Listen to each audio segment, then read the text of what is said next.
مالك يوم الدين إياك نعبد الصراط المستقيم صراط غير المغضوب عليهم.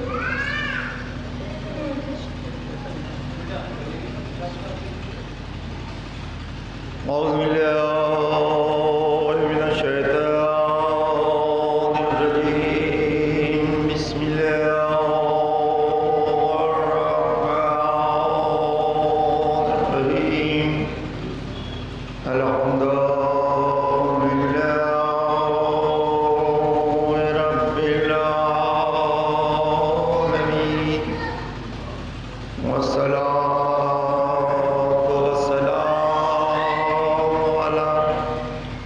أشرف الأنبياء والمرسلين سيدنا ونبينا وشفيع ذنوبنا بالقاسم محمد. بسم الله الرحمن الرحيم. إنا أعطيناك الكوثر وصل لربك وانهر إن شانئك هو الأبتر. صلوات اللہ.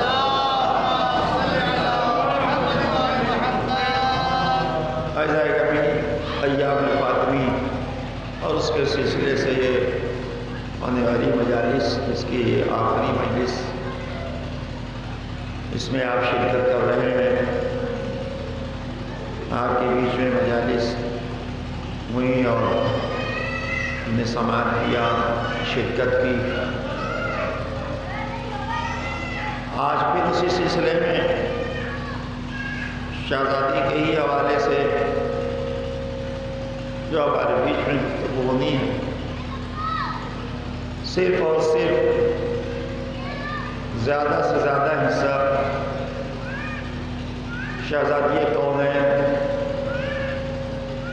حضرت فاطمہ الزہرا سلام اللہ علیہا. اس لیے کہ یہ پاکیزہ ذکر اور پاکیزہ نام اگر ہم اسے محسوس کریں تو ہمارے ذہن و قلب پاکیزہ ہو سکتے ہیں. وہ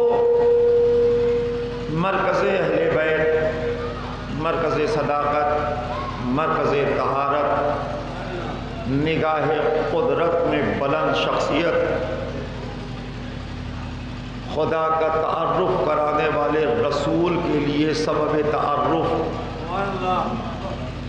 شہزادی فاطمہ زہرا. تو میں ابتدائی منزل میں عرض کرتا کہ اسی غرض سے قرآن کے سب سے چھوٹے سورت، سب سے چھوٹا سورہ جو صرف 3 آیت کے ساتھ آپ کے سامنے ہے، اس سے چھوٹا سورہ تو ہے نہیں قرآن میں. قرآن کا سب سے چھوٹا سورہ سورہ کوثر اور سب سے بڑا سورہ سورہ بقرہ. سورہ بقرہ جس میں 282 آیت مبارکہ ہیں، سورہ کوثر جس میں 3 آیت مبارکہ ہیں. قرآن کے ایک ایک نقطہ، ایک ایک حرف، ایک ایک لفظ باعث برکت ہے، باعث رحمت ہے، اللہ کی حکمت سے سجا ہوا ہے. اس میں یہ نہیں کہا جا سکتا کہ یہ آیت مبارکہ اپنے آپ میں، بس فرق اتنا سا ہے کہ پورے قرآن کی آیت و سورے سب اپنی اپنی جگہ پہ باعظمت ہیں، سب کلام الہی ہیں. لیکن جب آپ سورہ حمد کا تذکرہ کرتے ہیں تو ام الکتاب سورہ فاتحہ جو کچھ قرآن میں ہے سورہ حمد میں ہے. تو اب ایک فضائل اس کا الگ ہو گیا. سورہ رحمان کا ذکر آپ کرتے ہیں تو نماز فجر کے بعد پڑھا جائے. سورہ یاسین کا ذکر کرتے ہیں تو قلب قرآنی کے اعتبار سے اسے پیش کیا گیا. یہ قرآن کا دل ہے سورہ یاسین. تو سورے تو ہیں ہمارے بیچ میں اور سب برابر ہوں گے، اس لیے سب کلام الہی ہے. بس جیسے ذرا سا جو فرق ہے جو میں نے کہا کہ سورہ کوثر اپنے آپ میں ایک ایسا امتیاز اور انفرادی کیفیت رکھتا ہے کہ جس پہ جتنی گفتگو و بحث کی جائے یہ 3 آیت پورے قرآن کی آیات پر غالب آ سکتے ہیں۔ سبب یہ ہے، اب آپ کہیں گے کہ آپ نے کہا چھوٹا بڑا سورہ نہیں ہوتا، بلند اور افضل اور کمتر نہیں ہوتا، تو میں بھی اسے نہیں مانتا۔ قرآن کی ہر آیت قرآن کی آیت ہے اور سب کلام الہی ہے، لیکن جو فرق پیدا ہوتا ہے وہ بس ویسے ہی جیسے ہر نبی نبی ہے، لیکن 5 رسول اس سے افضل ہیں۔ سب اللہ کے بھیجے نبی ہیں، نبی میں سب معصوم ہیں، لیکن فرق کیا ہو گیا کہ 1,24,000 میں سے اللہ نے 313 منتخب کر لیا، تو اب 313 بچے ہوئے نبی پہ افضل ہو گئے، اور جب 313 کا انتخاب ہوا تو اس میں سے 5 کا انتخاب کر لیا، تو اب بچے ہوئے 313 سے 5 جو نکلے وہ ان سے افضل ہو گئے۔ اب جب 5 کا انتخاب ہو گیا تو قدرت اس انتخاب پہ رکی نہیں، اس نے 1 لاکھ کی تعداد سے 313 کو نکال لیا، 313 میں سے 5 کو نکال لیا، یا اللہ ہو گیا ولی العزم پیغمبر، صاحب شریعت پیغمبر، صاحب صحیفہ کا پیغمبر، اب 5 کو تو 5 رہنے دے، اچھی تعداد ہے، لیکن اللہ نے 5 کو بھی 5 نہیں رہنے دیا، اس میں سے بھی 1 کا انتخاب کر لیا۔ اس کا مطلب یہ ہے کہ اور نبی اور ہیں، 313 اور ہیں، 313 اور ہیں، اس میں سے نکلے ہوئے 5 اور ہیں، 5 میں 5 اور ہیں، لیکن اس میں 1 نکلا ہوا اور ہے۔ جیسے انبیاء میں فرق ہوتا ہے ویسے قرآن کے سوروں میں بھی فرق ہوتا ہے کہ قرآن تو سب قرآن ہے، لیکن جب سورہ فاتحہ ہوگا تو اور ہوگا، سورہ کوثر ہوگا تو اور ہوگا۔ صلوات بھیجے آپ۔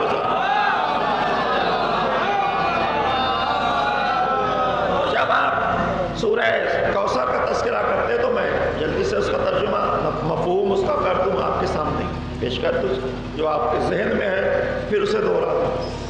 3 آیت مبارکہ، ایک اِنَّا أَعْطَيْنَاكَ الْكَوْثَرَ، اے میرے نبی میں نے آپ کو خیر ہی خیر فاطمہ عطا کیا۔ اب اس میں زیادہ الجھن میں پڑھنے کی ضرورت نہیں ہے، کثرت اولاد کہیے، کوثر کہیے یا خیر ہی خیر فاطمہ کہیے۔ فَصَلِّ لِرَبِّكَ وَانْحَرْ، آپ اللہ کی عبادت کریے اور قربانیاں دیجیے۔ کس کی قربانی؟ وہ جو ہم نے آپ کو کثرت اولاد عطا کی ہے، اس کا شکر عبادت الہیہ کی شکل میں، اور وقت آئے تو نظام الہی کی بقا کے لیے ان کی قربانی۔ 2 آیت مبارکہ تو بالکل اسی ربط میں کہ میں نے اولاد دی، عبادت کریے اور قربانی دیجیے۔ تیسری آیت مبارکہ سورہ کوثر کی غضب الہی کا اظہار ہے، ناراضگی الہی کا اعلان ہے۔ اِنَّا شَانِئَكَ هُوَ الْأَبْتَرُ، میں نے آپ کے دشمن کو ابتر کیا، جو آپ کو ابتر کا طعنہ دے رہے ہیں کہ آپ بے اولاد ہو گئے، تو ہم ان کے لیے یہ پیغام رکھ رہے ہیں کہ وہ بے اولاد رہیں گے، آپ کو تو ہم نے کثرت اولاد دی ہے۔ اب آپ سمجھیں اس صبر رسول کا جو نتیجہ آیا سامنے، ان نبی نے کچھ نہیں کہا۔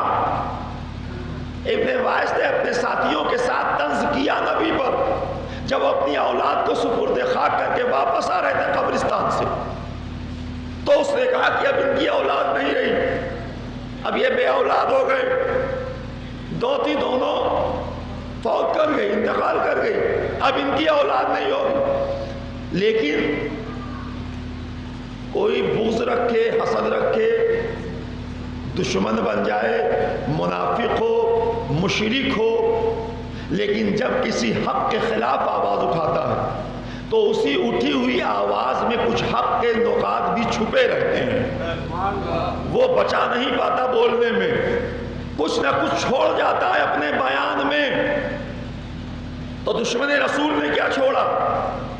اس نے کہا اب ان کی اولاد نہیں رہی، اب ان کا دین نہیں آگے بڑھے گا، اب دین ختم ہو جائے گا، اس لیے کہ ان کی اولاد نہیں رہی۔ دشمن رسول کا یہی جملہ امت رسول کی سمجھ جاتی کہ دشمن تو ہے رسول کا لیکن جانتا ہے نبی کا لایا دین ان کی اولاد سے چلے گا، اصحاب سے نہیں چلنے والا ہے، اور جب اصحاب سے نہیں چلے گا تو اولاد کے مر جانے پہ مطمئن ہو گیا کہ اولاد اب ان کی نہیں رہی، اب یہ دین یہی ختم ہو جائے گا۔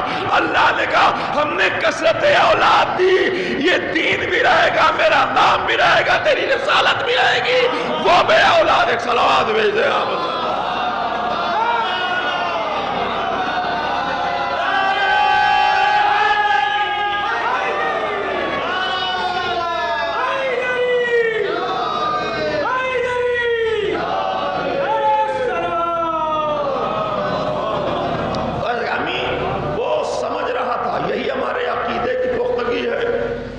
دشمن بھی یہ جانتا ہے کہ جو لوگ اولاد سے دین کو لے کے آگے چلے ہیں وہی صحیح ہے، اولاد ہی کسی کا وارث ہو کے اس کے مشن کو آگے بڑھائے گا۔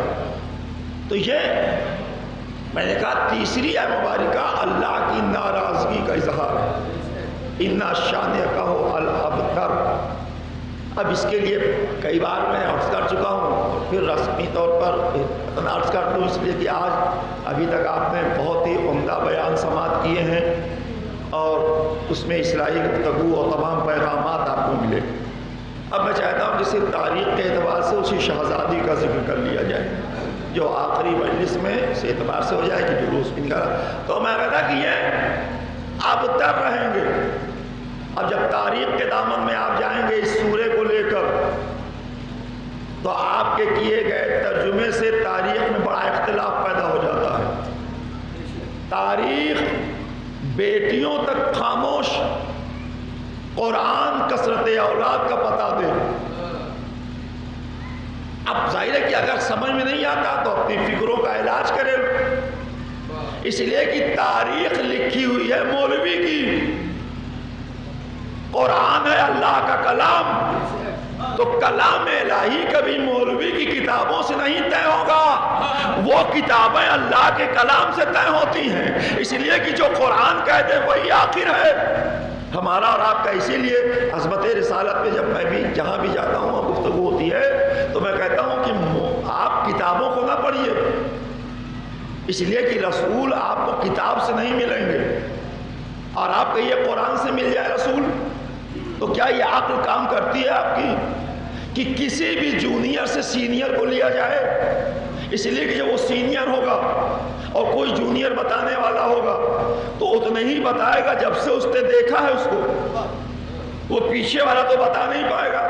قرآن کم سے کم 40 برس چھوٹا ہے میرے نبی سے، آپ سمجھے نا میں آج کر رہا ہوں، 40 برس وہ کم عمر ہے، 40 سال کے بعد قرآن نازل ہوا، تو اگر قرآن سے پوچھے گا تو کیا بتائے گا؟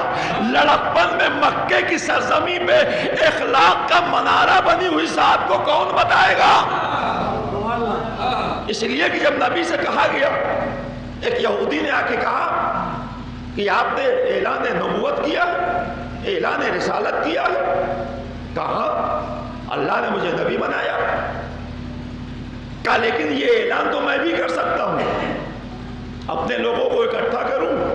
اب یہ حاسد تھا، دل ملا گیا، حسد اور بغض میں ڈوب گیا کہ یہ کیسے ہو گئے، انہوں نے کیسے اعلان کر دیا؟ تو بہت بڑی بیماری ہے حسد، اس سے بڑی بیماری کچھ ہے ہی نہیں۔ اسی لیے معصومین نے بڑی مذمت کی ہے کہ حسد سے بچنا۔ حسد میں ہوتا کیا ہے؟ جس سے حسد کیا جاتا ہے اس کا کمال بڑھتا جاتا ہے، جو حسد کرتا ہے اس کا خون جلتا جاتا ہے، تو بھی تباہی آ جاتی ہے۔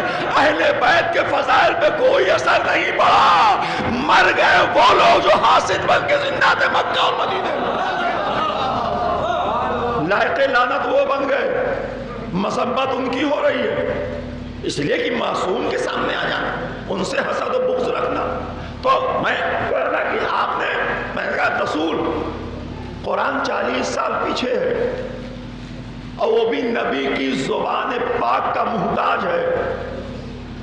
نبی کہیں یہ قرآن ہے تو قرآن ہے. تو اب نبی کی سیرت کون بیان کرے گا؟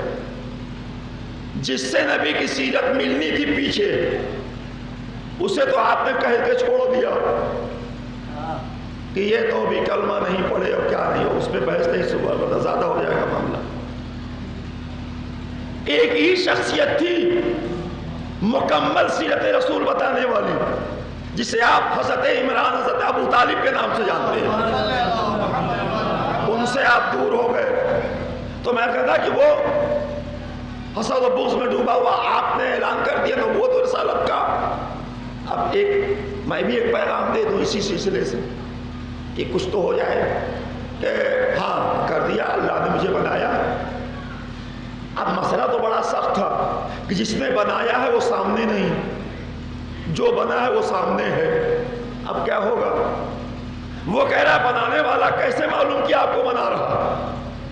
آپ کہہ دیں میں مان لوں تو نبی کو کہنا چاہیے نا کہ اچھا رکو، میں ابھی چاند کے 2 ٹکڑے کر رہا ہوں، میں اپنا نقش پتھر پہ چھوڑ رہا ہوں، میں مٹی کو اٹھا کے چاندی اور سونا بنا رہا ہوں، میں آفتاب کو کہو تو پلٹا دوں. کچھ نہیں کہا. کہا کیا؟ اس نے کہا دلیل کیا ہے کہ آپ نبی ہیں؟ تو نبی کو کہنا چاہیے کہ اللہ نے کہا ہے اور یہ سب معجزات ہمارے ساتھ ہیں. کچھ نہیں، چھوڑ دیا سب. کہا اچھا سنو، میں نے 40 سال مکے کی سرزمین پہ زندگی گزاری. بچپن میں کوئی رہا ہوگا بچپنا لیے ہوئے، جوانی میں کوئی رہا ہوگا ہم عمر محلے میں اور شہر میں، اس عمر تک کوئی ساتھ رہا ہوگا. کسی عمر کے کسی کو لے آؤ جو یہ کہہ دے کہ میں نے بچپن میں کوئی شرارت کی، جوانی میں میرے پیر پھسل گئے، آج کی عمر میں نے کسی کے ساتھ کوئی ایسا ظلم کیا، کسی کے ساتھ کوئی اخلاقی کیا، کچھ نہیں. اگر لے آؤ تو میں اعلان نبوت چھوڑ دوں. اس کا مطلب ہے یہودی کو معصوم ہونے کا چیلنج دیا کہ اگر اس سال میں 40 سال میں ہم سے کوئی خطا نہیں ہوئی ہے تو میں اگر اعلان نبوت کروں تو اس کا مطلب ہے کہ جو بے خطا ہے وہی منصب الہیہ کا مالک ہوتا ہے. اگر خطا لے آؤ تو میں اسے چھوڑ دوں. یہ ہے نبی کی نبوت. اور اسی نبی کے سلسلے میں نے عرض کیا کہ میں رسالت سلسلے میں نہیں جا رہا ہوں. اب آپ رسول کے حالات زندگی جتنی بھی سامنے ہیں آپ سنتے رہتے ہیں. اللہ نے کہا آپ کو تانا دینے والے بے اولاد رہیں گے. تو بے اولاد ہیں، اس پہ بڑی بحث ہوتی ہے لوگوں میں. ہم لوگ جاتے ہیں کہ تو وہاں بھی لوگ پوچھتے ہیں کہ بڑی آپ اطمینان سے آپ کہہ دیتے ہیں کہ آپ بے اولاد رہیں گے وہ لوگ، تو کیا ان کی اولادیں نہیں ہیں؟ اگر ان کی اولادیں نہ ہوتی تو یہ تعزیہ بدعت ماتم نہیں کرنا چاہیے اور یہ شرک یہ سب کون کہہ رہا ہے؟ انہی کی اولادیں تو کہہ رہی ہوں گی. وہی خباثت ذہنی منتقل ہوا ہے خون کے راستے سے جو زبان پر آ رہا ہے. بھئی ہو گئے وہ نے کہا دیکھیے اولاد اور یہ قرآن کا فلسفہ اور اس کی حکمت کہ اولاد ہے کہ نہیں ہے. کتنے لوگ ہوتے ہیں باپ بہت ناراض ہو جاتے ہو، کیا کہتے ہیں اس سے اچھا تھا بے اولاد رہتے. یہی کہتے ہیں نا، اولاد سے جب عاجز آ جاتے ہیں تو ان کے لبوں پہ جملہ آ ہی جاتا ہے یا اللہ بہتر تھا کہ اولاد نہ ہوتی ایسی. اس کا مطلب ہے لیکن اولاد ماننے سے باپ انکار کر رہا ہے کہ یہ اولاد ہی نہیں ہے، میں اسے عاق کر دوں گا، اسے گھر سے نکال دوں گا.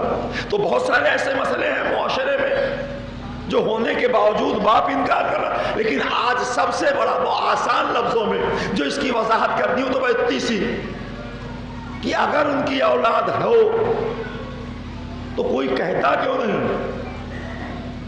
اولاد رسول کثرت اولاد کا پتہ تو پوری دنیا میں ملے گا، چاہے کوئی علوی کہے حسنی کہے، حسینی کہے، زیدی کہے، باقری کہے، جو جس نام سے بھی پکارا جائے۔ اب کتنا بڑا شرف ہے کہ آپ کہتے ہیں رضوی، تو 8ویں امام کی اولاد، لیکن آپ کہتے ہیں کیا میں اولاد رسول ہوں۔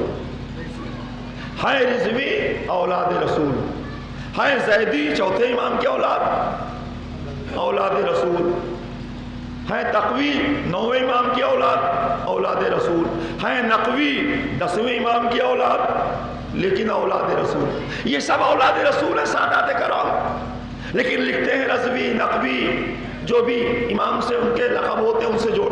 اس کا مطلب کیا ہے کہ یہی امام کی اولاد ہی اولاد رسول ہے جو پوری دنیا میں پھیلی ہوئی ہے۔ ہم چوراہوں پہ کھڑے ہو کے کہتے ہیں کہ فلاں رضوی صاحب تشریف لائے ہیں، فلاں نقوی صاحب تقریر کرنے جا رہے ہیں، فلاں زیدی صاحب کا بیان سنیے۔ اس کا مطلب ہے جو چوراہوں پر نقوی، زیدی، رضوی کہہ کے اپنا تعارف کرائے وہ ہے کثرت اولاد کی علامت، اور جو اولاد ہوتے ہوئے بھی اپنے باپ کا نام نہ بتا پائے وہ ہے ابتر کی اولاد۔ اللہ نے یہی کہا تھا ہوگی لیکن باپ کا پتہ نہیں ہوگا۔ صلوات بھیجے آپ۔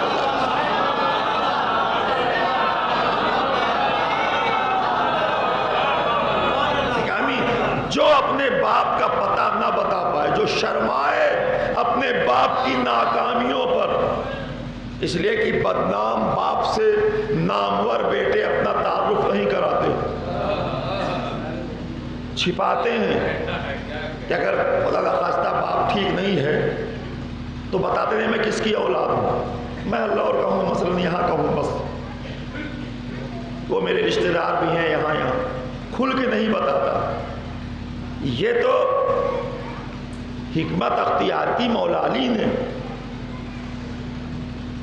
کہ کافروں کے سامنے جا کے اپنا تعارف کراتے تھے تو علی نہیں کہتے تھے صرف انا علی ابن ابی طالب، میں ابو طالب کا بیٹا ہوں، اور کسی کافر نے مڑ کر نہیں کہا کہ ہماری ہی گروہ کی اولاد ہونے کے بعد ہم ہی سے لڑ رہے ہو۔ اس کا مطلب ہے کہ اس زمانے کے کافر نہیں سمجھتے تھے، آج کا مسلمان کافر سمجھ رہا ہے۔ وہ تو سمجھتے تھے کہ یہ کل ایمان کا باپ ہے، ہر جگہ اپنے باپ کا نام لیتے تھے۔ اور میں نے پہلے ہی جملہ کہہ دیا کہ بدنام بیٹے سے نامور بیٹے باپ کے تعلق نہیں ہوتا۔ اس کا مطلب حضرت علی کو کتنا فخر تھا اپنے باپ پر کہ ہر جنگوں میں اور سامنے آنے والے لوگ باپ کا نام نہیں بتاتے تھے، بس مرحا انتر کہہ کے الگ ہو جاتے تھے، لیکن بڑے ہی فخر کے ساتھ مولا علی کہتے تھے، اور صرف باپ تک نہیں محدود رہے۔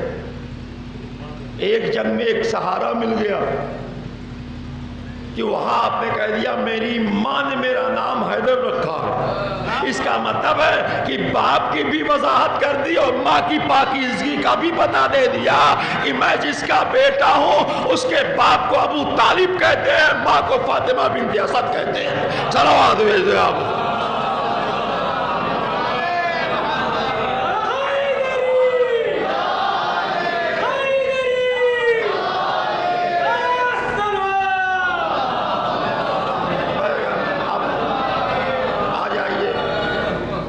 اسی کثرت اولاد کو دنیا تک اللہ نے جس حکمت سے پہنچایا، اس میں پہلے انتخاب کو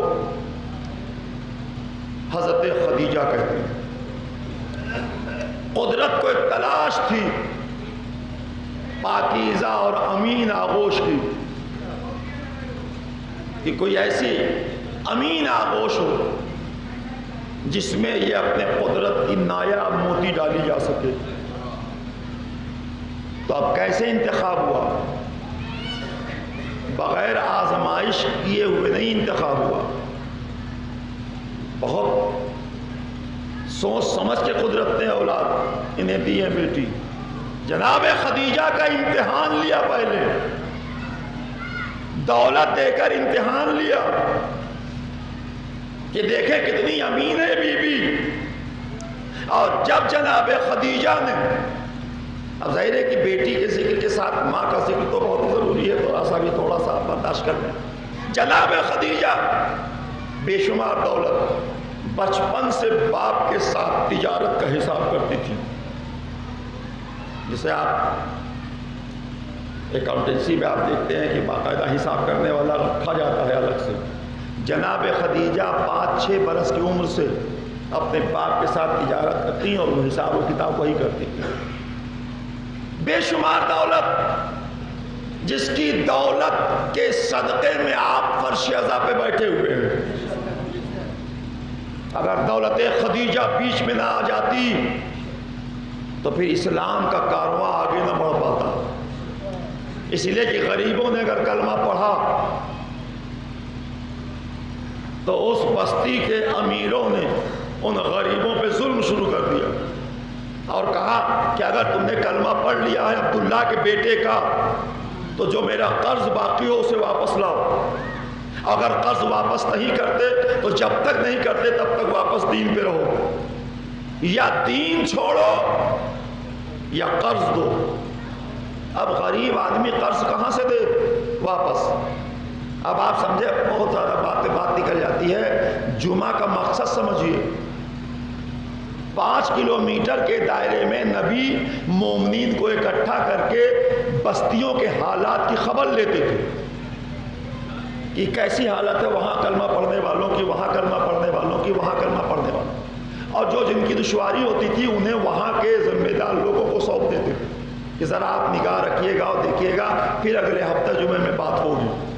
بہت دنوں تک میٹنگ کر کر کے نبی نے مسجد میں جمعے کا دن گزارا۔ بعد میں اللہ نے کہا کیا میرے نبی جب اتنے سارے لوگ اکٹھا ہوتے ہی ہیں تو کیوں نہ انہیں جمعے کی 2 رکعت نماز پڑھا دی جائے۔ نماز بعد میں آئی، میٹنگ پہلے ہوئی۔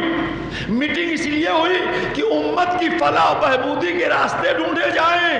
اب آپ سمجھے جمعہ کے قیام کا کیا مقصد ہے؟ جمعہ کے قیام کا مقصد ہے اپنے غریب و مجبور بھائیوں کی خبرگیری کرنا، صرف 2 رکعت نماز پڑھ کے بھاگ جانا مقصد ہے۔ صلوات بھیجے آپ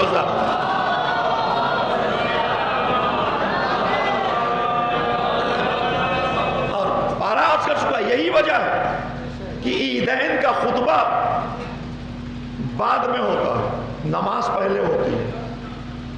عید اضحیٰ، عید الفطر، پہلے آپ نماز پڑھ لیتے ہیں پھر خطبہ دیتے ہیں۔ جمعہ میں خطبہ پہلے ہوتا ہے، نماز بعد میں ہوتی ہے۔ کیوں؟ سب تو عید ہی عید ہے، یہ بھی ایک قسم کی عید ہے جمعہ۔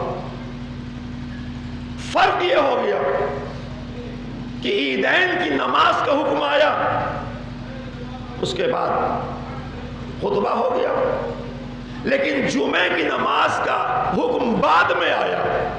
میٹنگ پہلے ہو رہی تھی، گفتگو پہلے امت کے بیچ میں ہو رہی تھی، تو اب اللہ نے اس میٹنگ کو خطبے کی شکل دے دی کہ چونکہ پہلے سے ہو رہا تھا تو اب اسے خطبے کی شکل دے دو اور اس کے بعد نماز پڑھاؤ۔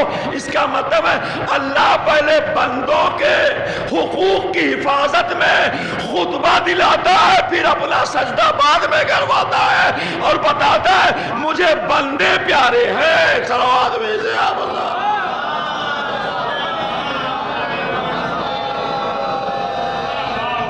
جناب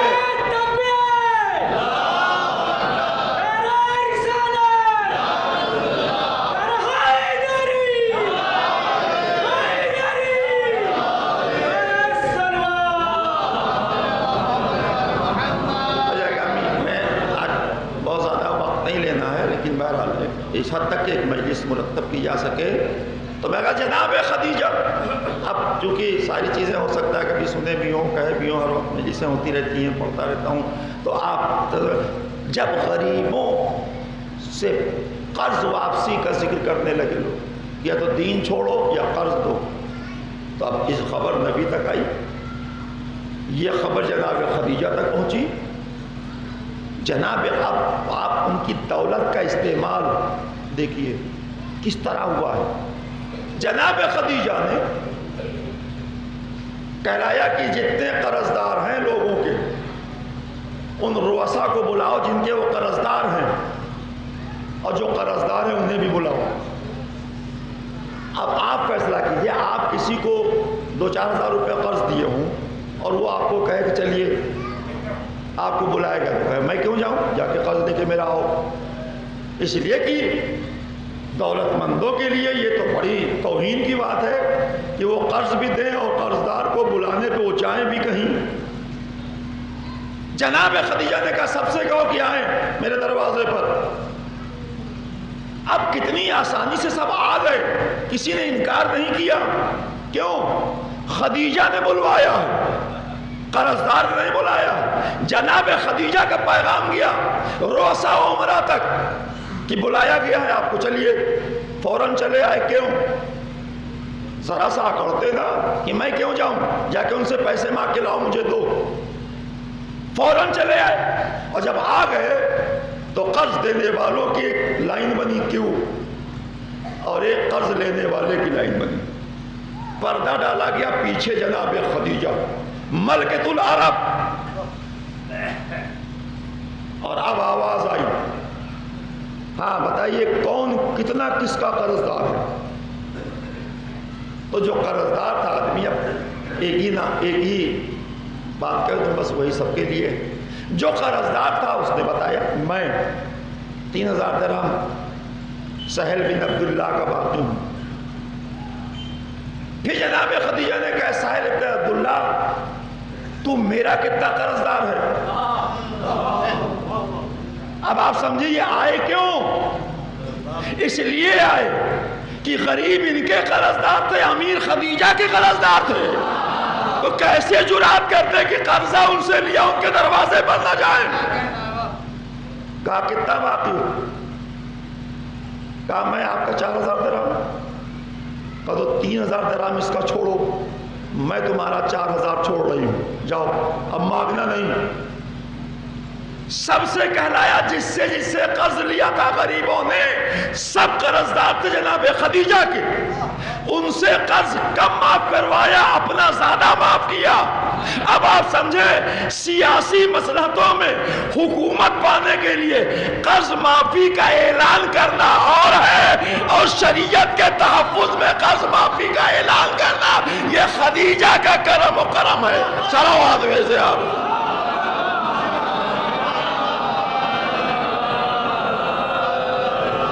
سمجھے یہ قرض معافی کا پہلا وصول غریبوں کے لیے جناب خدیجہ نے قائم کیا کہ ہمیں ان سے کچھ لینا نہیں ہے, نہ ان سے ووٹ لینا ہے, نہ ان سے سمرتھن,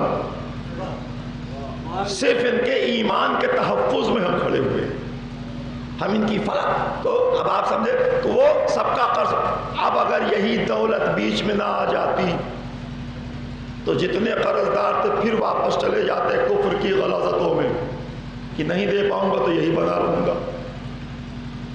دولت خدیجہ نے بچا لیا ان کے ایمان کو. اسی لیے کہا جاتا ہے آج کتنا ہی تم بولو لیکن ابتدا میں تمہارے ایمان کے تحفظ میں دولت خدیجہ ہی خرچ ہوئی ہے.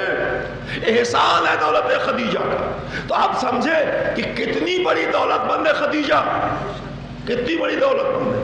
ان کی دولت کا کوئی حساب نہیں ہے, اتنی بڑی دولت مند ہے کہ ان کے قرض دار رؤساء اور امراء رہے. تو پھر وہ کیسی رہی ہوں گی, انہیں نہ رئیس کہا جا سکتا ہے نہ امیر. اسی لیے کہا گیا کہ یہ ملکۃ العرب یہ ہے دولت. اور میں پھر ایک جملہ کہہ دوں, اسی دولت مند نے دولت مندوں کی آبرو بچا لی. ورنہ ہر غریب کے ذہن میں دولت کا مزاج مغرور آیا, ظلم آیا, زیادتی آئی, بد اخلاقی آئی. جہاں بھی دولت دیکھا کہا نہیں یہ لوگ بڑے مغرور ہوتے ہیں, ان سے نہ ان کے قریب نہ جانا, یہ لوگ حقیر نگاہوں سے دیکھتے ہیں غریب کو, یہ لوگ اپنے مقصد کے لیے کام کرتے ہیں, پیسے دیتے ہیں, پھر اپنی غلامی کرواتے ہیں. یہ سب دولت مندوں کا مزاج آپ کے سامنے پیش ہو گیا. جناب خدیجہ نے دولت مند ہو کر ایک نیا مزاج دیا کہ ہر دولت مند سے دور نہ بھاگنا. تاریخ نے 2 دولت مند کا آئینہ لگایا, ایک شداد کی دولت, ایک خدیجہ کی دولت. اور کہا اسی آئینے میں اپنی دولت لے کے آ جاؤ.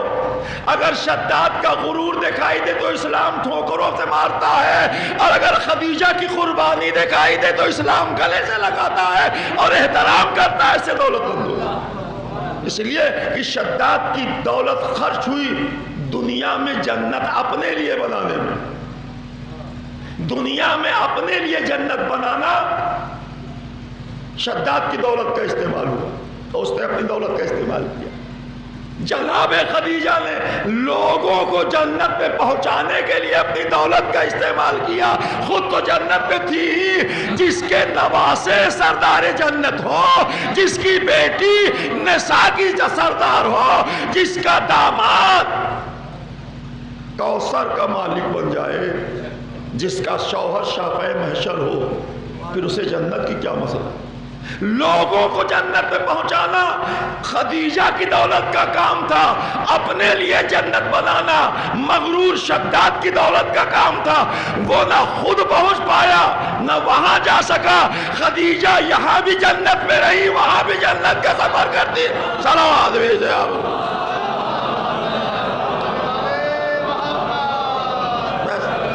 اسی پاکیزہ آغوش میں اللہ نے سورہ کوثر کی تفسیر بعنوان فاطمہ زہرا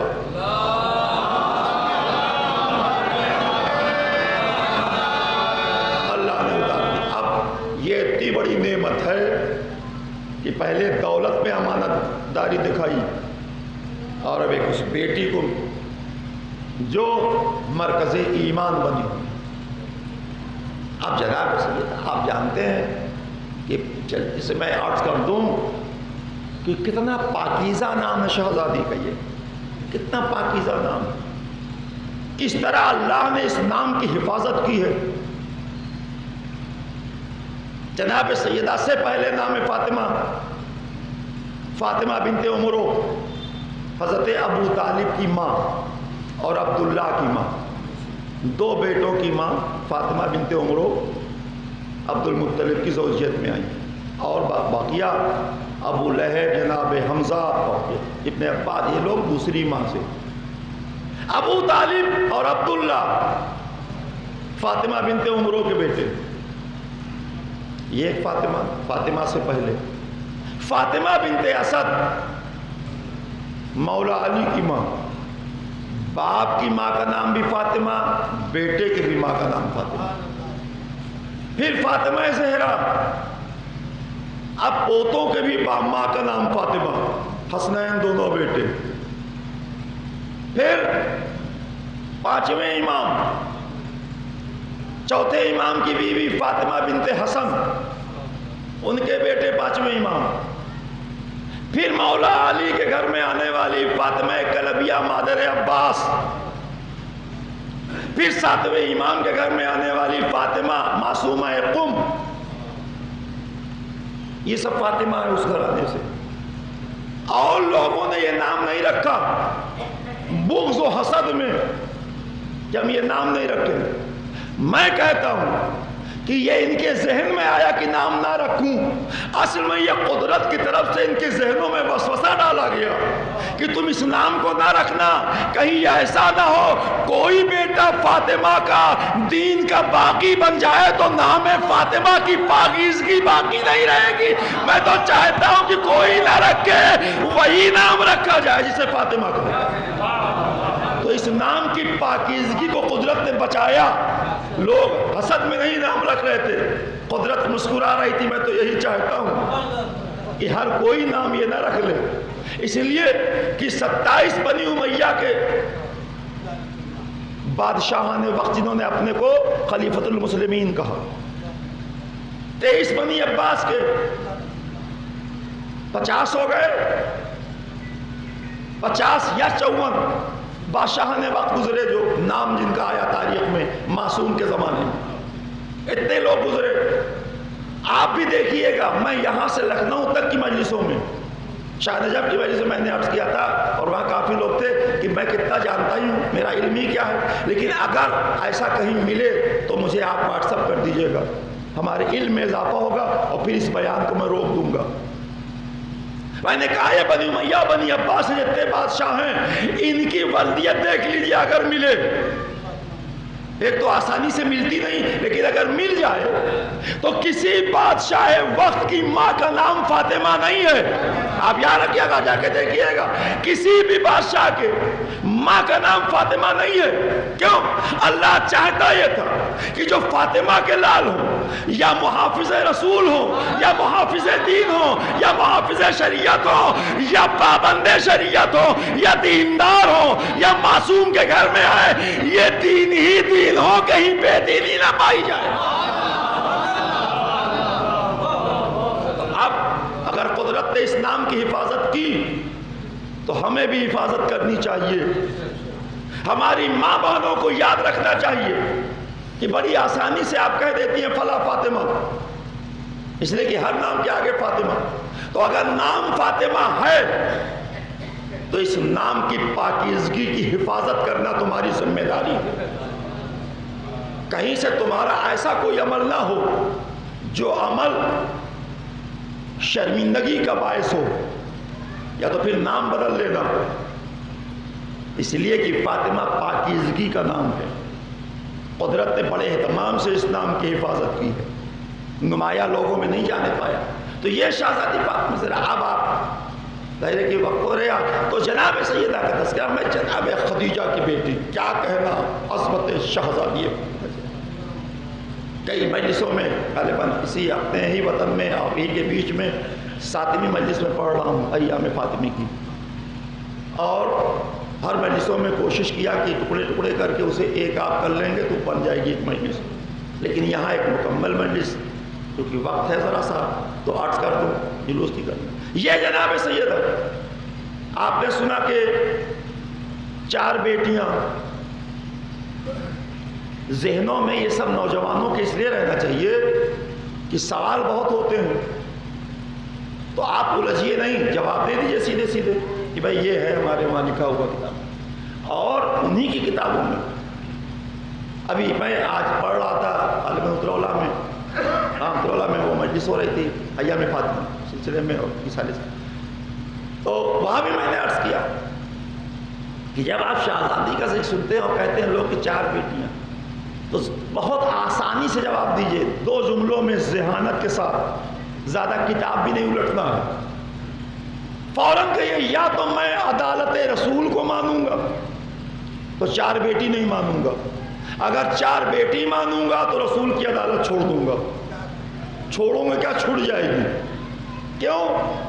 اس لیے کہ نبی نے ہمیں پیغام دیا اپنے بچوں میں تعصب نہ کرنا، سب کو ایک نگاہ سے دیکھنا، تمہارے اپنے بچے گھر کے ہیں پیدا کیے ہوئے، ایک نگاہ سے دیکھنا، تعصب نہ ہونے پائے۔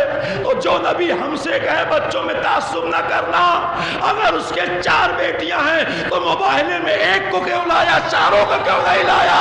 اگر 4 کو نہیں لایا اس کا مطلب نبی بتا رہا سرحد بھیجا۔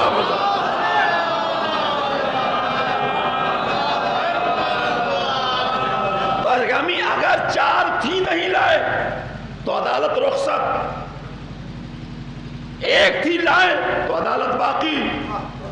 تو ہم تو نبی کا فیصلہ مانیں گے، کتاب کا فیصلہ تو نہیں ہم سنیں گے اس سلسلے میں۔ ہمارا ذہن ہے معصوم اور معصومہ، ہم اس سے الگ نہیں چلتے، کوئی ٹریک ہمارا الگ نہیں ہے اس سے، عصمت کے ہی راستے پر ہم دیکھتے ہیں ان کی شخصیتوں۔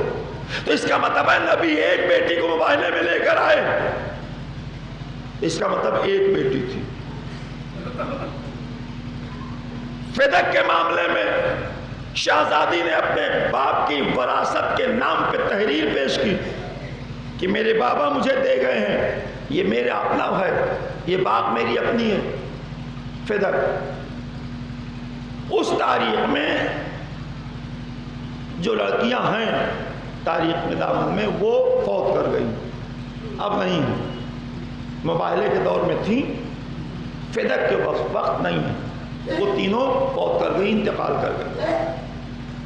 آپ نے طلب کیا فدق، لیکن طریقہ کیا ہے آپ کا، شریعت کیا ہے آپ کا؟ اگر کوئی آپ کی شریک حیات جس کا حق بنتا ہے اس کے باپ کی دولت میں وہ مر گئی ہو، آپ اس کے وارث ہیں، تو آپ اسے لے لیجیے، وہ وراثت آپ تک پہنچ جائے گی شوہر کے اعتبار سے۔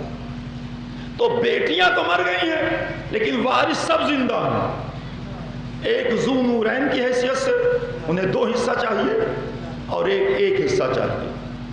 اگر دربار میں معصومہ کے خلاف اتنی بڑی سازش ہو سکتی ہے کہ پھاڑا گیا پرچہ نہیں آپ کا نہیں ہے، نبی جو چھوڑ جاتے ہیں وہ امت کا ہوتا ہے، ان کا کوئی وارث نہیں ہوتا، اگر اتنے سارے جال پھیلائے گئے تو کیا یہ نہیں کہا جاتا کہ آپ کیوں اکیلی مانگ رہی ہیں؟ ان کے 4 بیٹیاں تھیں، 2 حصہ ان کو دیجیے، 1 حصہ ان کو دیجیے، چوتھا آپ لے لیجیے۔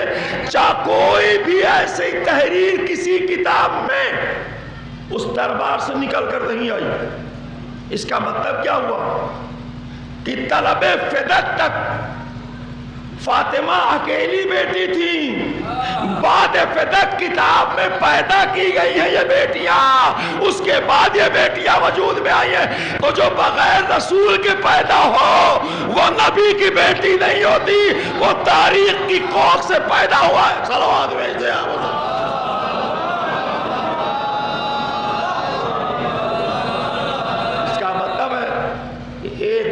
اسی لیے میں نے ابھی مجلس میں کہا کہ جب میں نام لیتا ہوں تو ایک بیٹی، اکلوتی بیٹی کہا کرتا ہوں، مسلسل کہا کرتا ہوں، کہ اسی بہانے ایک کے بہانے سب کے ذہنوں میں سوال جواب ہو جائے کہ ایک کیوں کہہ رہے ہیں۔ جب ایک کہوں گا تو پوچھے گا کہ ایک کیوں، تو پھر انہیں بتایا جائے گا۔ اکلوتی بیٹی شہزادی فاطمہ سے، اپنے حالات زندگی آپ ان کے دیکھ ہی رہے ہیں، جتنے بھی مرحلے ہیں اس سلسلے میں۔ تو اب ظاہر ہے کہ سورہ کوثر کی تفسیر بس ایک مرحلہ اور بات مکمل، کیا کہنا شہزادی کے فضائل۔ 1,24,000 انبیاء، 13 معصوم، 1 معصومہ۔ کہیں آپ دیکھیے کہ کسی معصوم کے گھر میں 2 معصوم ہوں، 2 معصوم بیٹے ہوں، کہیں نہیں ملے گا۔ ہر نبی کے وہاں 1 معصوم بیٹا اور پھر اس کے بعد وہ نبی۔ کسی معصوم کے گھر میں 2 معصوم بیٹے نہیں ملیں گے۔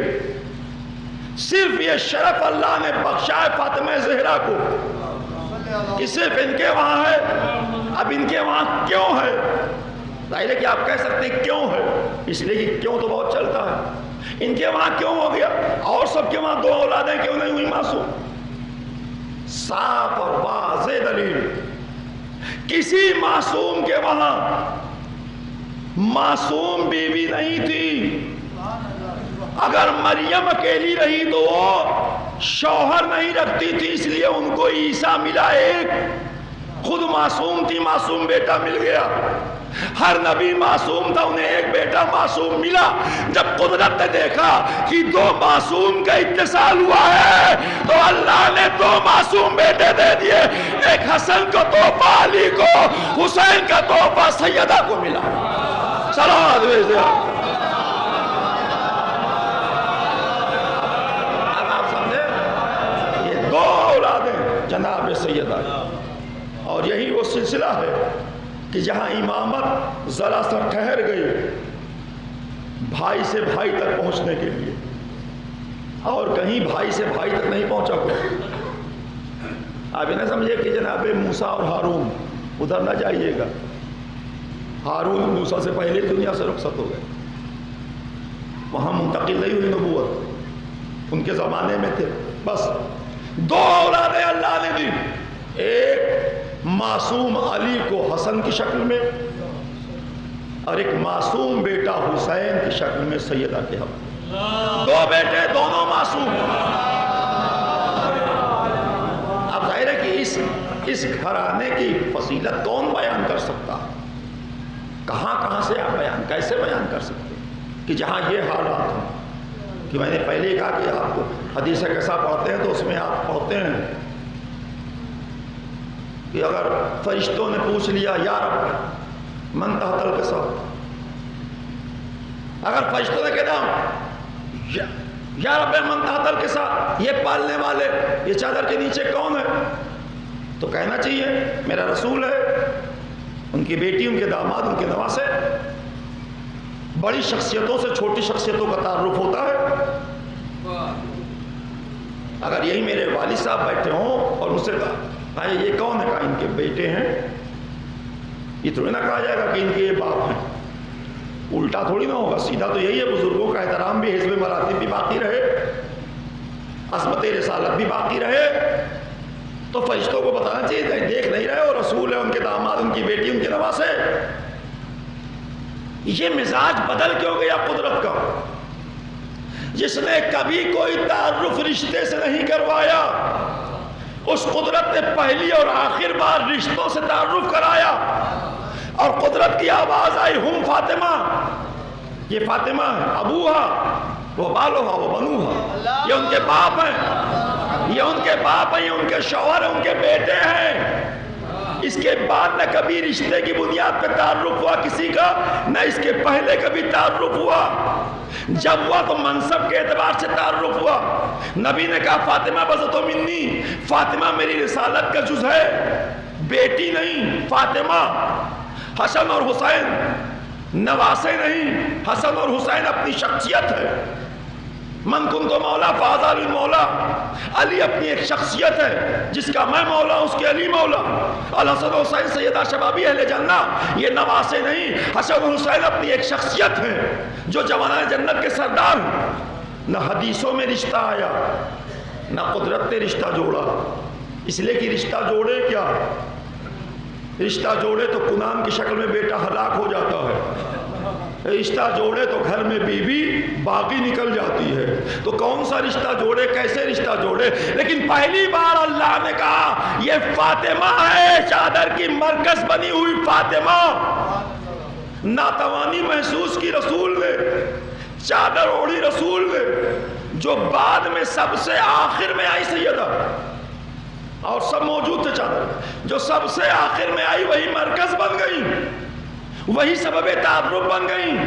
قدرت نے کتنی دور تک دیکھا ہے انسانی جماعت کی خباثتوں کو، معصوم کے دشمنوں کو، اہل بیت سے بغض رکھنے والوں کو. قدرت نے اپنے غیب کے علم میں کتنی دور تک دیکھا، قیامت کی سرحدوں کے پار دیکھا کہ اگر میں کہہ دوں کہ رسول کی بیٹی، رسول کا داماد، رسول کے نواسے، تو کل تاریخ میں پیدا ہونے والی بیٹیاں بیچ میں رکھ دی جائیں گی اور کہا جائے گا جو نبی کا بیٹا کہا وہ یہ بیٹے ہیں، جو بیٹی کہا وہ یہ بیٹی ہے، جو داماد کہا یہ داماد ہے. ہر وقت آپ علی و فاطمہ حسن حسین کیوں کرتے ہیں؟ اللہ نے کہا ایسی گنجائش نہیں چھوڑوں گا، میں کہوں گا ہم فاطمہ، یہ فاطمہ ہے. اب چادر میں کوئی نہیں، اگر کوئی ہے تو فاطمہ کا باپ ہے اور کسی کا باپ نہیں ہے.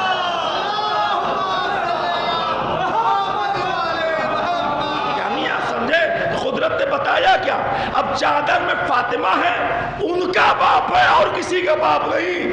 فاطمہ کے شوہر ہیں اور کسی کا شوہر نہیں. فاطمہ کے بیٹے ہیں اور کسی کا یہی وجہ ہے حدیث قصہ مسلمانوں کے گھر سے باہر کر دی گئی کہ جب دیکھو اہل بیت، اہل بیت، ہم اسے پڑھیں گے ہی نہیں. ارے حدیث رسول ہے، اہل حدیث کو تو رکھنا چاہیے گھر میں. جو اپنے کو اہل حدیث کہتے وہ تو رکھتے، جو اصحاب کو مانتے وہ تو مانتے. جابر ابن عبداللہ انصاری سے روایت ہے، یہ انہوں نے حدیث بیان کی ہے، امام نے نہیں حدیث بیان کی ہے. حدیث کے ساتھ فاطمہ زہرا نے بیان نہیں کیا. جابر ابن عبداللہ انصاری صحابی رسول. اب آپ سمجھے صحابی کو کون مانتا ہے؟ ہم اتنا مانتے ہیں صحابی کو کہ اگر وہ کوئی حدیث دے دے تو ہم اسے اپنے گھروں میں پڑھنا باعث برکت سمجھتے ہیں. یہ ہمارے صحابی ماننے کا معیار کہ ان کی دی ہوئی چیزیں ہم اپنے گھروں میں سجا کے رکھتے ہیں. تو یہ فاطمہ، بس میرے آپ سے تمام ہو گئی، یہ ہے شہزادی. اور جب آپ اس شہزادی کے سلسلے میں جتنی بھی گفتگو آپ کی سب باتوں میں ہے اسے ختم کرتے ہوئے میں عرض کرتا ہوں کہ لیکن ہوا کیا؟ آج آپ بیٹھے کیوں ہیں؟ یہ فرش ازا بچھی کیوں ہے؟ یہ ہمارے نوجوان جنہیں شہزادی سلامت رکھے، جنہوں نے اہتمام کیا اور بڑے ہی اطمینان کے ساتھ آپ نے شرکت کی اور بڑے سنجیدگی کے ساتھ یہ مجلسیں چلتی رہیں اور آج اختتام میں ہیں۔ کیوں بیٹھے ہیں آپ؟ کیا ہو گیا آپ کو؟ تو ہر ایک جواب دے گا یہی نا، یارے آپ نہیں جانتے آج 3 جمادی الثانی۔ اچھا 3 جمادی الثانی ہے تو کیا ہو گیا؟ کار رسول کی بیٹی آج کے عزادارو، آپ اسی مظلومہ کے سوگوار بن کے بیٹھے ہیں جو بی بی ہمیشہ فرش عزا پہ آ کے اپنے کربلا کے غریب حسین کا پرسہ لے رہی تھی، آج اسی بی بی کے ماتم کے لیے ہم بیٹھے ہوئے ہیں۔ اے شہزادی، آپ کے عزادار، آپ کے سوگوار، آپ کی اولاد، آپ کے چاہنے والے آپ کا ماتم کرنے بیٹھے ہیں۔ آپ پہ گریہ کیوں؟ اس لیے کہ اگر آپ پہ رونے کی پابندی لگی تو آج ہم آپ پہ گریہ کر کے دنیا کو بتائیں گے ارے شہزادی کو رونے نہیں دیا گیا۔ ایسا تنگ وقت آ گیا کر، مدینہ ایسا تنگ ہو گیا ان کے لیے کہ انہیں رونے کی مہلت نہیں دی گئی۔ زادارو، بس آخری مجلس ہے تو میں چاہتا ہوں کہ آپ مکمل تعزیت پیش کر دیں، اس لیے کہ میں ہر مجلسوں میں کہتا رہتا ہوں، یہاں بھی عرض کر دوں کہ جب آپ فرش عزائے حسینی بچھاتے ہیں تو شہزادی آتی ہے اپنے لال کا پرسہ لینے۔ میرا یقین ہے کہ آج میرا مولا حسین آیا ہوگا، میری ماں دکھیاری ماں، میری دکھیاری ماں کا پرسہ مجھے دو،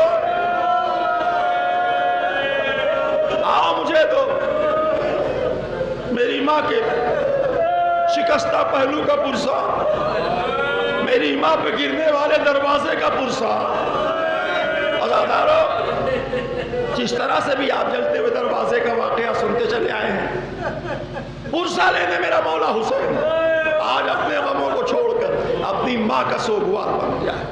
میں نے عرض کیا تھا کسی مجلس میں کہ آپ سنتے رہتے ہیں کہ امام حسن مصطفیٰ علیہ السلام نے اپنا مصائب پڑھنے والے عالم سے خواب میں آ کے ذکر کیا اور کہا کہ تم نے میرا اصل مصائب نہیں پڑھا۔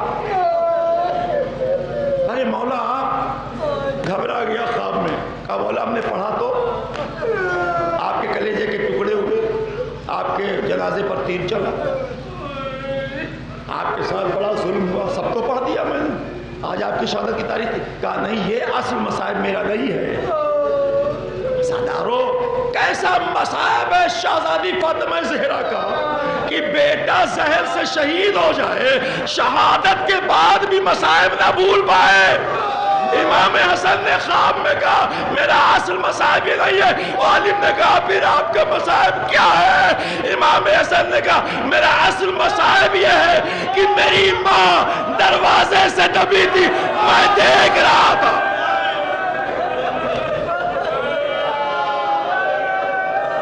میں دیکھ رہا تھا، اور میری ماں دروازے دیوار کے بیچ، میرا مولا اس منظر کو بھول نہیں پایا۔ دادارو، آج تک نہیں بھولا، کیا بے بسی تھی، کیا ظلم ہو گیا شہزادی۔ 18 سال آپ کی عمر، آپ کی حیات طیبہ، آپ جانتے ہیں عرب کی 18 سال، آپ کے ملک کی نہیں۔ جس طرح وہاں صحت ہوتی ہے اور جس طرح سے پولوشن وغیرہ نہیں ہوتا، آلودگی نہیں ہوتی فضا میں، اس اعتبار سے ہم لوگ جاتے دیکھتے ہیں کہ چھوٹے چھوٹے 10 سال 11 سال کے بچے لگتے جوان، 18 سال کی بھرپور جوانی۔ جناب فضا نے سوال کر لیا شہزادی، جب میرا مولا ہوتا ہے گھر میں، جب دونوں شہزادے ہوتے ہیں تب آپ تو سیدھے سیدھے گھر میں چلتی ہیں، لیکن جب یہ نہیں ہوتے تو آپ ایک ہاتھ دیوار پہ رکھتی ہے، ایک ہاتھ پہلو پہ رکھتی ہے، آخر سبب کیا ہے؟ شہزادی نے کہا میں نہیں چاہتی کہ میرے بچے یہ سمجھ پائیں کہ میں اذیت سے گزر رہی ہوں۔ اپنے مصائب کو بچوں سے چھپانے کے لیے مولا علی سے چھپانے کے لیے میں بڑی مشکل سے چلتی ہوں، اس لیے کہ آپ اگر آپ طب کے دائرے میں جائیں، میڈیکل کی لائن میں جائیں اور کسی ڈاکٹر سے پوچھیں کہ پسلیوں کی ہڈیاں ٹوٹ گئی تو کیا ہوگا؟ اگر چوٹ لگ جائے تو سانس نہیں لے جاتے آپ، سانس لینے میں اذیت، آج اس کی پسلیاں ٹوٹ گئی کیسے زندہ رہی؟ شہزادی میری کیسے زندہ رہی؟ آپ بھرپور گریہ کر چکے، آپ پرسا دے چکے، اور بس آخری 2-3 جملے عرض کر کے بات کو تمام کیا جائے کہ آپ جانتے ہیں کہ 3 جنازے، کہیں سنا ہوگا آپ کو، پھر سن لیجیے، 3 جنازے ہیں تاریخ میں جس کے غسل کے وقت غسل دینے والے تڑپ کے روئے، چیخ کر روئے۔ ایک زندان شام، جب جناب زینب گئی کہ غسل دیا جائے تو تڑپ کے چیخ پڑی، اے بیٹا سید سجاد، سکینہ کا لباس اتر نہیں رہا، میں کیا کروں؟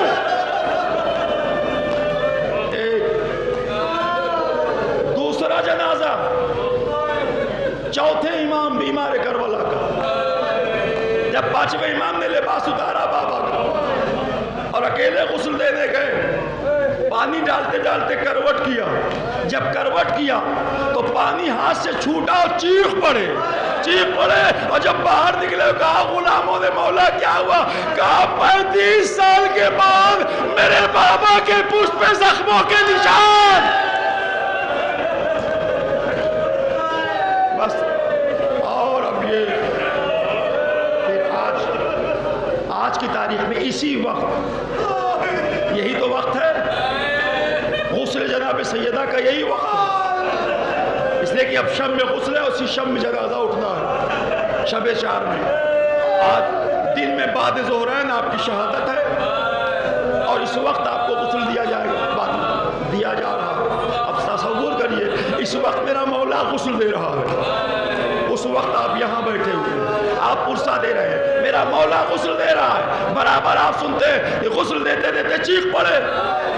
جب باہر نکلے تو سلمان فارسی ایک روایت، دوسرے میں قمبر نے ہاتھ جوڑ لیا، مولا آپ تو میرے صابر امام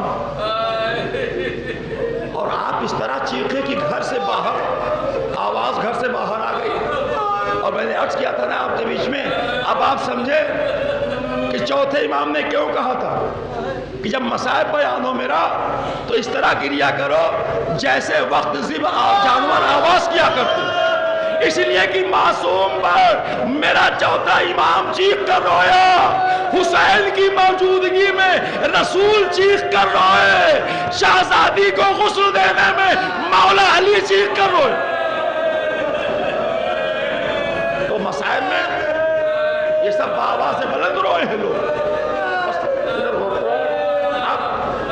مولا نے کیا کہا؟ سلمان کاش تم نے وہ دیکھا ہوتا جو علی کی نگاہوں نے دیکھا۔ مولا کیا ہوا؟ کہا میں نے دیکھا غسل کے وقت کہ شہزادی کی ہڈیاں شکست ٹوٹی ہوئی، اور پھر جب بازو پہ دیکھا تو بازو پہ تازیانوں کے نشان تھے، اور سر و سینہ پیٹتا ہوا سلمان فارسی، آئے میری شہزادی پہ بڑا ظلم ہو گیا۔ بس سزاداروں، تابوت کی بات الگ ہے، خواتین میں تابوت رکھے ہوئے، خواتین زیارت کر رہی ہیں اور آپ بھی زیارت کر سکتے ہیں، اس لیے کہ اولاد ماں کے لیے محرم ہوتی ہے، تو آپ بھی بینگ سادات آپ کر سکتے زیارت، کوئی مسئلہ نہیں، لیکن احترام ہے سیدہ یہ ہے کہ ہم اسے اپنے بیچ میں نہیں لاتے کہ وہ جس بی بی نے یہ کہا کہ میرا جنازہ شب میں اٹھانا،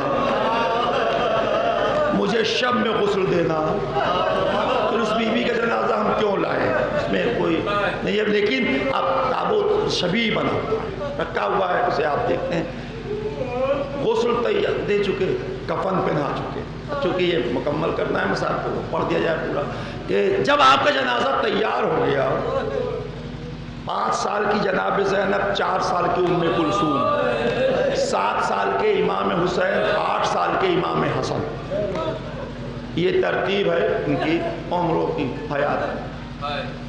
پہلے مولا علی نے سب سے پہلے جسے بلایا وہ زینب ام کلثوم ہے۔ 4 سال 5 سال کی بچیاں آئی ہیں، بابا کا بیٹا ماں کا دیدار کر لو، اب ماں سے رخصت ہو لو، اب ماں اس دنیا سے جا رہی ہے، اب جنازہ اٹھنے والا ہے۔ زینب پہنچی تو ہیں لیکن پہنچ کر جو تڑپ جناب زینب کی تاریخ نے نقل کیا ہے، اماں اب ہم کس کے سہارے رہیں گے؟ اسی لیے ہاتھوں میں اٹھایا مولا علی نے دونوں بچیوں کو، بیٹا ہم ہیں نا، ماں کو رخصت کر دو، رخصت ہو گئی۔ امام حسن، اماں آپ کا بیٹا حسن آپ سے رخصت ہو رہا ہے، آپ نے مجھے چھوڑا، بین ماں کے بچے، وہ بھی فاطمہ جیسی ماں کے بچے، اور وہ بھی حسن اور حسین جیسے بچے، زینب ام کلثوم جیسی بچیاں، لیکن جب آپ برابر سنتے ہیں امام حسین آئے تو اب حسین کے ننھے ننھے قدم آگے بڑھے، ماں کے پہلو میں آ کے کھڑے ہوئے، ماں کا بڑی حسرت سے چہرہ دیکھا اور آواز دی، اماں آپ کا حسین آپ سے رخصت ہونے آیا۔ میں بہت ہی آسانی سے پڑھ رہا ہوں، آپ جیسے چاہے گریہ کریں، جو بھی چاہے تعزیت کریں، میں بہت تیز میں نہیں پڑھوں گا، تیز آواز نہیں کروں گا، بہت آسانی سے پڑھوں گا۔ شہزادی کے مصائب ہیں، جس کا نام ہی مرثیہ ہو، پھر اس پہ رونے اور درانے کا مسئلہ نہیں، آپ جانیں، آپ کی ماں جانیں، ان کی اولاد جانیں، اپنے طور پہ میں بھی جتنی کوشش کر رہا ہوں، اماں آپ کا حسین آپ سے رخصت ہونے آیا ہے، شہزادے رخصت ہو جائیے۔ دوبارہ کہا آپ کا حسین آپ سے رخصت ہونے آیا۔ کفن میں لپٹی ہوئی ماں کو بیٹا کچھ یاد کروا رہا ہے کیا؟ پھر تیسری بار کہا اماں آپ جانتی ہیں جب بھی میں آپ سے رخصت ہوا تو آپ نے مجھے گلے سے لگایا، تب میں رخصت ہوا، آج جب تک آپ مجھے گلے نہیں لگاتی حسین آپ سے جدا نہیں ہوگا۔ مولا کیا کہہ رہے ہیں؟ ماں تو شہید ہو چکی، اس دنیا سے اب کیسے آپ کو گلے لگائے؟ لیکن معصوم کی زبان کے کلمات ہیں، معصومہ سے خطاب ہے، کفن میں لپٹی معصومہ، سامنے کھڑا معصوم بیٹا، جب تک گلے سے نہیں لگاتی تب تک میں آپ سے رخصت نہیں ہو سکتا۔ بندے کفن ٹوٹا، شہزادی کے ہاتھ اٹھے، حسین کو گلے آواز غیب آئی، ابو الحسن حسین کو جدا کرو ورنہ قیامت آ جائے گی۔ روتے ہوئے حسین بڑے گھر سے جنازہ، آئے زہرا، آئے شہزادی، اس دنیا سے رخصت ہوئی، آئے بچے۔